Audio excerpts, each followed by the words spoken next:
Francophonie entre fonctionnalisme et intergouvernementalisme, c'est le thème de la conférence organisée par l'Alliance française Antenne de Marois à l'Amphi 500D du campus de Ouro-Tchédé. Réfléchir sur la francophonie pour mieux l'adapter à l'ère du temps et à la nouvelle génération est le leitmotiv de ce rendez-vous scientifique. La conférence visait tout simplement à mettre en exergue le fait que la francophonie représente un espace d'agrégation ou de fusion des intérêts des États membres. C'était le premier versant. Et la francophonie perçue comme dans la dimension intergouvernementaliste vise tout simplement à mettre en exergue le fait qu'elle soit, n'est-ce pas, un espace de déploiement de la puissance ou alors de multiplication de la puissance de certains États. Devant un parterre d'enseignants, d'étudiants et des curieux d'idées autour de la francophonie, le conférencier et son discutant ont évalué les enjeux de la francophonie au Cameroun et dans le monde.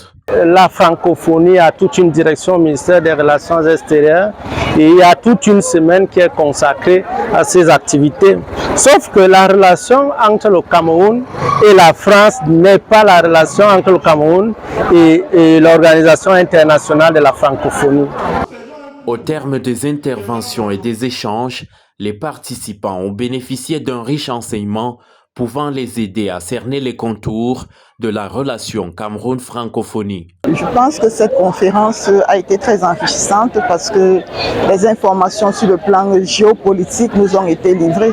Mais déjà, j'aimerais souligner que le fait d'exprimer ces idées face à un problème, au problème de la francophonie, ne montre pas que nous avons un sentiment anti-français. Il y a un mal-être qu'il faut reconnaître. L'Africain a besoin d'être plus présent dans les décisions que l'on prend pour lui. Il a besoin d'agir pour lui-même. Et je constate que la jeunesse africaine est de plus en plus volontaire. Parce qu'au vu des interventions pendant la conférence, les Africains ont besoin de prendre part, ont envie, ont la niaque, comme on va dire. Ils veulent vraiment prendre part aux décisions qui sont prises pour eux. Donc la francophonie devrait plus compter avec la jeunesse africaine et la jeunesse du monde entier. Étant jeune, d'après, n'est-ce pas, ce dont on a suivi, on a tellement appris. Et puis on sait déjà le rôle que nous jeunes on peut maintenant donner, ou du moins le rôle que nous pouvons jouer pour faire à ce que l'Afrique également puisse, n'est-ce pas, se développer. Pays membre de l'Organisation internationale de la francophonie, le Cameroun va abriter la 44e conférence interministérielle de la francophonie prévue en novembre prochain.